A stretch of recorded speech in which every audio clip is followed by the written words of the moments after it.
रात्रि परमार्थी श्रमदान सेवा कर रहे सभी प्रेमी जन ध्यान से सुने। सेवा का बड़ा महत्व है। संत मत में सेवा सबसे महत्वपूर्ण मानी जाती है। कौन सी सेवा? परमार्थी श्रमदान सेवा। ये तो दिन का महत्व है, आप तो रात्रि में कर रहे हैं।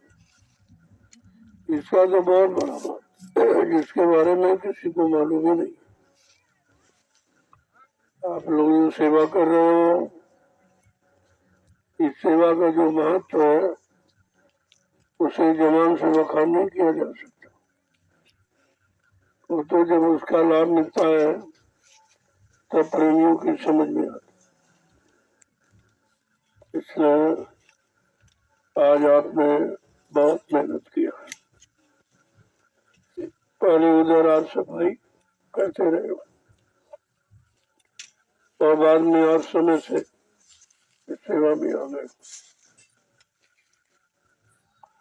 अब ज्यादा सेवा करने के बाद थोड़ा थकावट आ जाती है, तो मैं अब ज्यादा सेवा के लिए नहीं कहूँगा।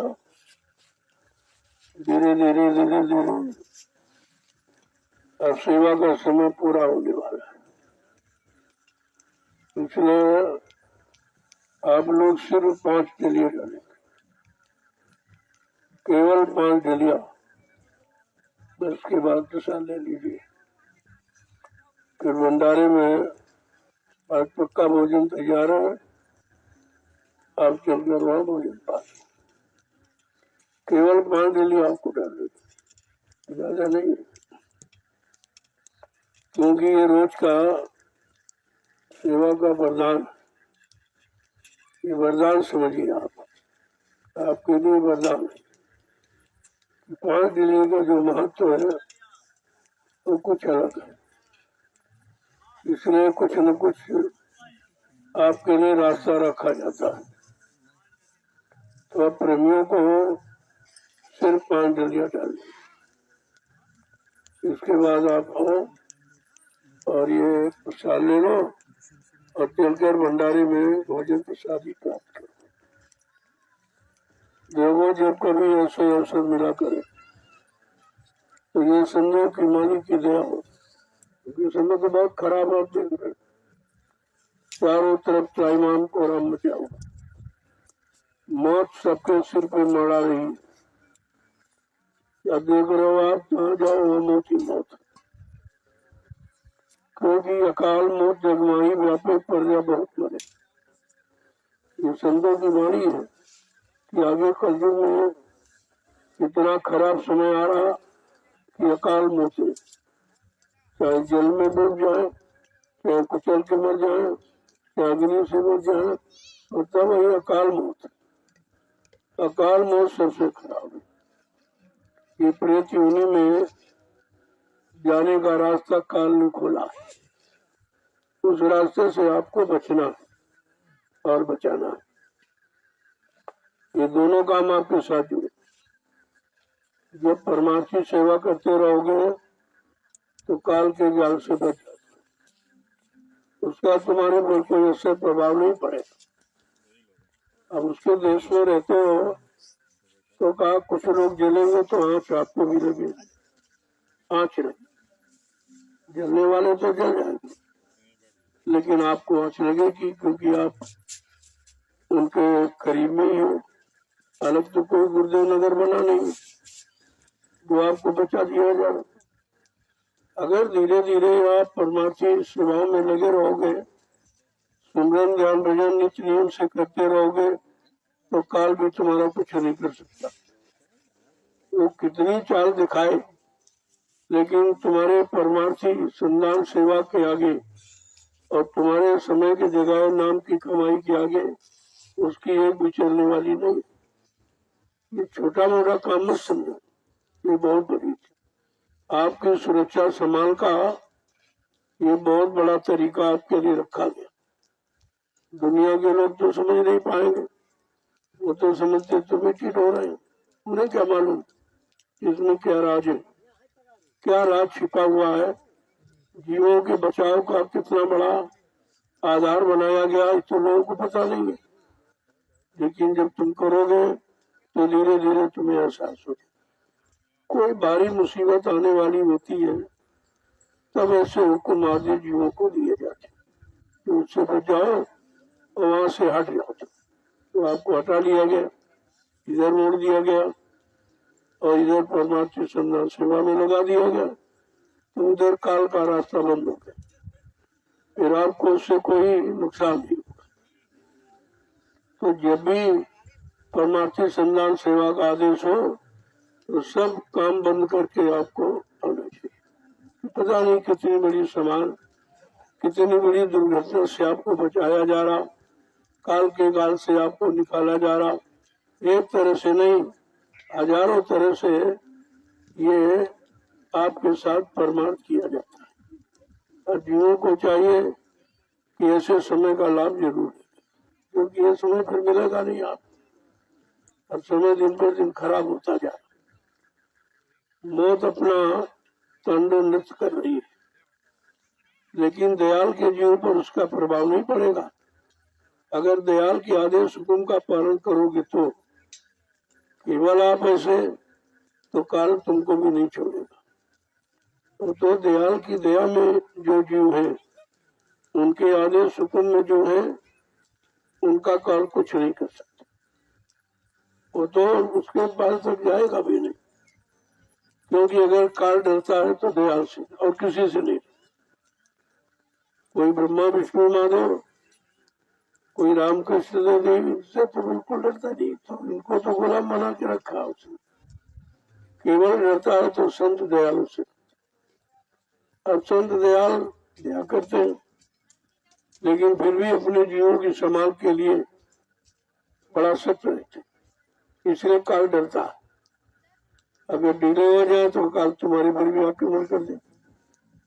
इसलिए अपने जीवों के लिए काल की तरफ से कभी ढीले नहीं होते। अब आपको ये अवसर मिला तो इसका लाभ ले लीजिए। ये 5 ढिलिये का महत्व, 5 नाम के सुमरन का महत्व, 5 नामों के रूपों का महत्व, 5 नामों के स्थानों का महत्व, 5 नामों की आवाजों का महत्व अलग है। ये 5 की संख्या जो आपके सामने आई है, इसका कुछ राज रहस्य अलग है। आपको केवल पालन करना, बाकी इधर उधर कुछ नहीं सोचना, क्यों समझ आप पाओगे नहीं, शंका और आप में आ जाएगी। इसलिए उसके बारे में स्पष्ट कुछ नहीं कहा जा रहा, बस ये कह रहा तुम आदेश हुक्म का पालन करो। अब देखा गया अभी मेहनत आपने ज्यादा की और ये लाभ आपको देना ही है, तो संख्या कम कर दी गई कि 15 से 5 ही रख दी। चलो भाई आप मेहनत किया तो उसे जितना उतना लाभ है। इसमें फिर भी आपके लिए सहूलियत कुछ न कुछ रखी जाती है कि जीव बेचारा निराश न होने पावे, जीव इस लाभ से वंचित न रहने पावे, इसलिए संख्या को घटा दिया जाता है कि चलो आज आपने मेहनत की तो 5 से ही आपका काम हो जाए। 500 काम हो जाए तो और सरल आपके लिए। अब धीरे धीरे इस 5 के अभियान को पूरा करो और आते जाओ, प्रसाद लेते जाओ। उसके बाद भंडारे में भोजन तैयार हो रहा है, उसका भी आप प्रयोग करें। जय गुरुदेव, जय गुरुदेव, जय गुरुदेव, जय गुरुदेव। आज हिंदुस्तान में कहीं चले, चाहे कोई धार्मिक संस्था हो चाहे राजनीतिक, लेकिन परमार्थी संधान सेवा के बारे में किसी को कुछ नहीं मालूम, तभी तो इस लाभ से वंचित है। बेचारे इतनी मेहनत करते लेकिन उनको जानकारी नहीं, उस मेहनत का कोई फल नहीं है, क्योंकि वहाँ कोई देने वाला नहीं है। बात तो देने वाले पर निर्भर है। अगर देने वाला होगा तो आपको सामान दे देगा।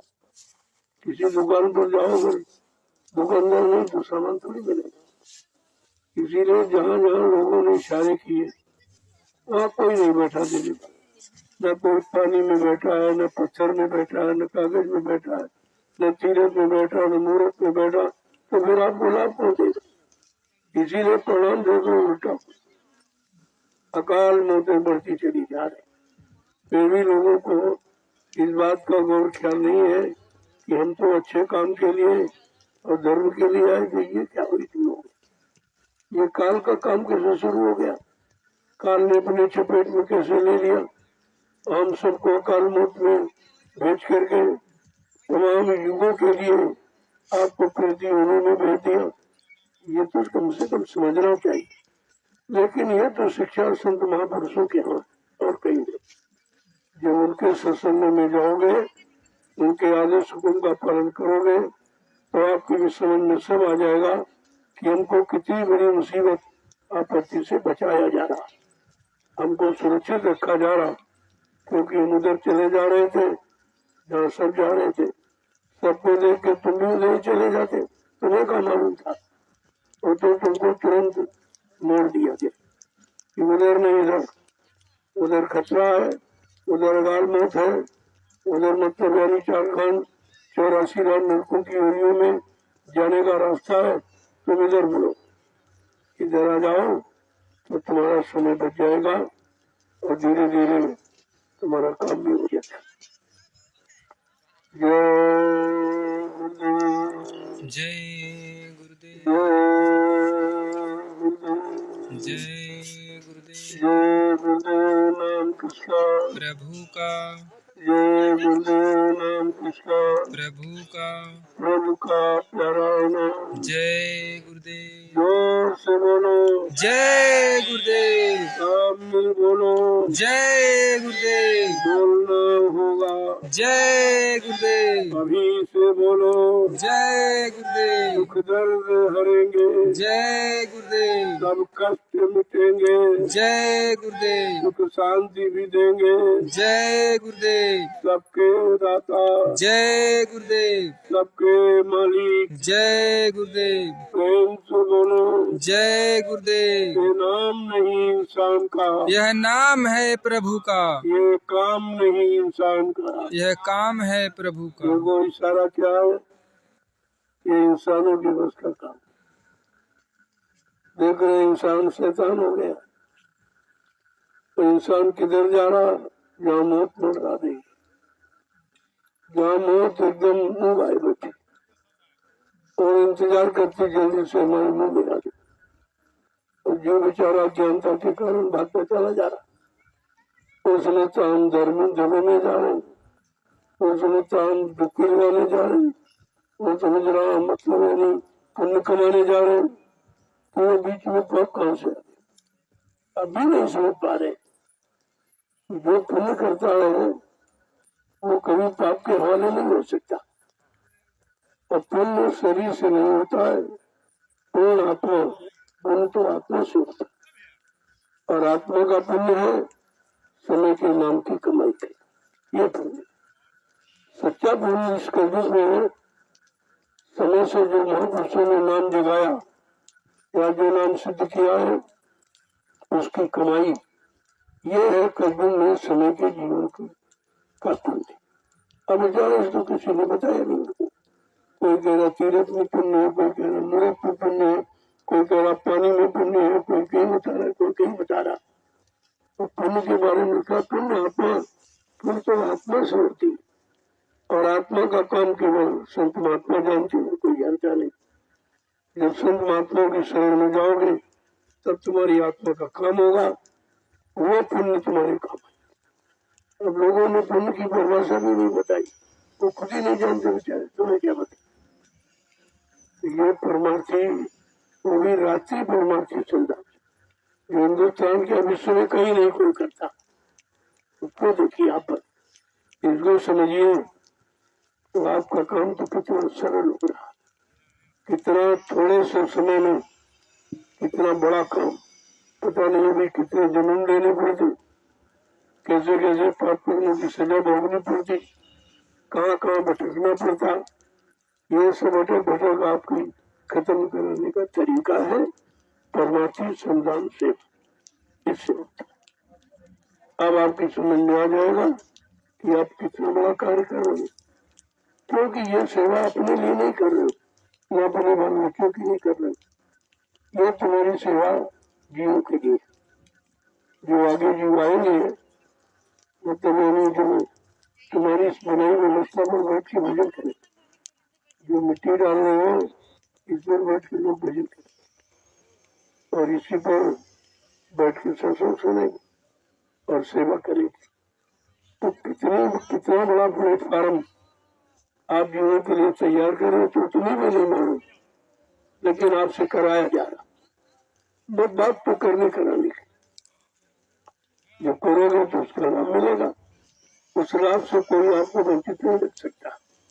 ये ऐसी व्यवस्था है, इसे कोई खारिज नहीं कर सकता और कोई हटा मिटा नहीं सकता, इसका लाभ कोई रोक नहीं सकता। अब वो समय करीब है जब ये लाभ आपको मिले, तब तक आप पुण्य अर्जित कर लो। ये परमार्थी संधान सेवा आप अर्जित कर लो, इकट्ठा कर लो, ताकि आपको आगे आने वाले खराब समय में बचने का रास्ता मिल जाए। काल तुम्हारा कुछ नहीं करेगा, वो तो खुद ही डरता है, वो दयाल के जीवन से बहुत डरता है। और उसको ये भी भय है कि अगर सारे दयाल के जीव हो जाएंगे तो हमारी व्यवस्था खत्म हो जाएगी, हमारा राज्य खत्म हो जाएगा। इसलिए वो बीच बीच में तमाम तरह की अटकलें और बाधाएं पैदा करता है। कभी बीमार कर देगा, कभी सुस्त कर देगा, कभी कुछ कर देगा, कभी मन को खराब कर देगा, कभी इंद्रियों को चलामान कर देगा। ये उसका काम है। लेकिन जब परमार्थी संधान सेवा में लग जाओगे वहाँ काल की कोई चाल चलने वाली नहीं। सत्संग में तो बखेड़ा करता है, आप करोगे तो नींद आ जाएगी, भजन बैठते तो भी नींद आ जाएगी, लेकिन जो ये सेवा करो उसमें नींद नहीं आ सकती, यहाँ नींद भी नहीं पड़ सकती। ऐसा संतों ने कलयुग के जीवों के लिए इतना सरल सहज और सुगम रास्ता रखा है कि इसमें काल की कोई चाल चलने वाली नहीं है और माया का कोई खेल यहाँ सफल होने वाला नहीं है। इस बात को आपको ध्यान में रखना चाहिए। अब आप ये सेवा करते हो, सुबह आप भजन करोगे तो भजन तो यही है, सच्चा भजन तो ये है। वो तो भजन अपने लिए सभी कर लेंगे, अपने लिए माना तो आप घुमाओगे, लेकिन दूसरों के लिए कुछ नहीं करना, यानी परमार्थ के लिए कुछ नहीं करने वाले। और ये जो सेवा ये परमार्थ, तो आपके तो सब काम हो रहे हैं। जब यहाँ आश्रम में आए हो या तीनों काम होते, सुबह सुमरन ध्यान भजन करते हो, आप दिन में सेवा करते हो और रात्रि में भी, ये परमार्थी सेवा हो गई आपकी। ये तो आप तीनों काम हो रहे। और ये सत्संग वचन चाहे एक घड़ी आधी घड़ी आदि अपने आप गोस्वामी संगत साथ की हरे को टपरा, अगर आधी घड़ी का भी सत्संग मिल जाए और तुम्हारे मन को ठीक कर दे, बिगड़े मन को ठीक कर दे, चलायमान इंद्रियों को रोक दे, तो इससे बड़ा सत्संग क्या है। सत्संग का मतलब तो यही है कि सत्संग फल पेखी तत्काला अक्का को हो पिटवतों मरा। सत्संग का तत्काल फल होता, उसमें कोई उधार नहीं होता, तो तत्काल आपको मिले। अब दिखाई क्यों नहीं देता कि कर्मों का बोझा ज्यादा है और सत्संग आपने कम किया है, समय कम दिया है, सेवा कम की है, वजन कम किया है और लादे भोर बैठे। जैसे 1 क्विंटल वजन लाद के चले, अगर किलो भर कोई निकाल जाए तो महसूस नहीं होता कि किलो भर निकला कि नहीं निकला। इस तरीके से कर्मों की अदायगी तो हो रही है, लेकिन कितने अनंत जन्मों का है। अब वो धीरे धीरे, क्योंकि एक बार की आप कर नहीं पाओगे, टूट जाओगे, हट जाओगे, भाग जाओगे, इसलिए धीरे धीरे धीरे आपके इस भारी कर्मों के बोझों को उतारा जा रहा है। और उतारने का ये संतों का नया तरीका है परमार्थी संधान से, वो भी रात की। दिन में तो लोग करते ही, लेकिन रात में कोई नहीं करता। ये देखिए आप, इसलिए इसका महत्व ज्यादा है कि रात में दूना फल होता है। दिन की सेवा से रात की सेवा का दोनों फल होता है। जैसे आप किसी फैक्ट्री में काम करते, अगर रात में स्टडी को तो डबल तनख्वाह मिलती है आपको। उसी तरीके से परमार्थ में भी ये दिन में तो करते ही हो, लेकिन जो रात में आप करोगे उसका दोनों फल होता है। जय और आपके गुरुदेव। लिए थोड़ा शुरू कर दिया कि भाई एक लिया डालोगे तो एक माला आपको सोचा हो जाए, एक माला वैसे तो एक माला आप कर ही नहीं पाते, सो जाते, मन भाग जाता है, एक भी माला आप सही नहीं कर पाते। लेकिन ये लाभ आपको जो दिया ना बिना किए का, कि अगर एक डिलिया आपने आधे सुकून पर मिट्टी डाली तो एक माला आपको सुखा देती। तो आज तो 5 माला रहेंगे, कम हो गई, क्योंकि आप परिश्रम कर चुके हो। ज्यादा समय लेते तो आप निराश हो जाते, आपका उत्साह भंग हो जाता। और ये तो लाभ आपको रोज कमाना है, 5 डिलिये का, 10 डिलिये का, 15 का, 20 का, जब जैसा समय देखा जाएगा तब तैसा आपके लिए बना के तैयार कर दिया जाएगा। जय गुरुदेव। देखो आप जो ये परमार्थी रात्रि संधान सेवा कर रहे हो, इसको पूरा हिंदुस्तान देख, तुम नहीं देख रहे हो रात में, तुम केवल अपने आप को देख रहे हो, लेकिन तुमको ये पूरी दुनिया देख, ये सीधा प्रसारण किया जा रहा। अब जो लोग अपने अपने घरों में बैठकर, अपने परम्परा जिलों में, देशों में बैठकर जो ये देख रहे हैं, बड़ा आश्चर्य कहते हैं कि कैसे लोग हैं, यहाँ तो लोग दिन में भी काम नहीं करते, भूल गए, और ये रात्रि में कर रहे हैं। आखिरकार ये क्या है? तो ये है परमार्थी रात्रि संधान सेवा, जो संत महापुरुषों के आश्रम में होती है और कहीं नहीं, और कहीं नहीं होती। ये आश्रम की में, आश्रम तो हिंदुस्तान में करोड़ों बने, लेकिन ये सेवा किसी आश्रम में नहीं होती। परमार्थी संधान सेवा के बारे में कोई जानता ही नहीं है, तो जानता नहीं तो आपको क्या जरूरेगा, जितने खुद नहीं की वो आपको क्या कराएगा। जिसका लाभ लोगों को मालूम नहीं, तुम्हें लाभ कैसे देगा, इसको तो विचार आपको करना चाहिए। अब आप अपना अभियान पूरा करो। 5 देखो कितना छोटी बात, कितना बड़ा लाभ, यही संतों की महिमा है। संत महापुरुषों ने कलयुग के कमजोर गंदे जीवों के लिए बहुत छोटा यानी मतलब आदेश रखा, लेकिन उस आदेश पालन का लाभ हो पड़ा, वो कहीं नहीं आपको मिला। जय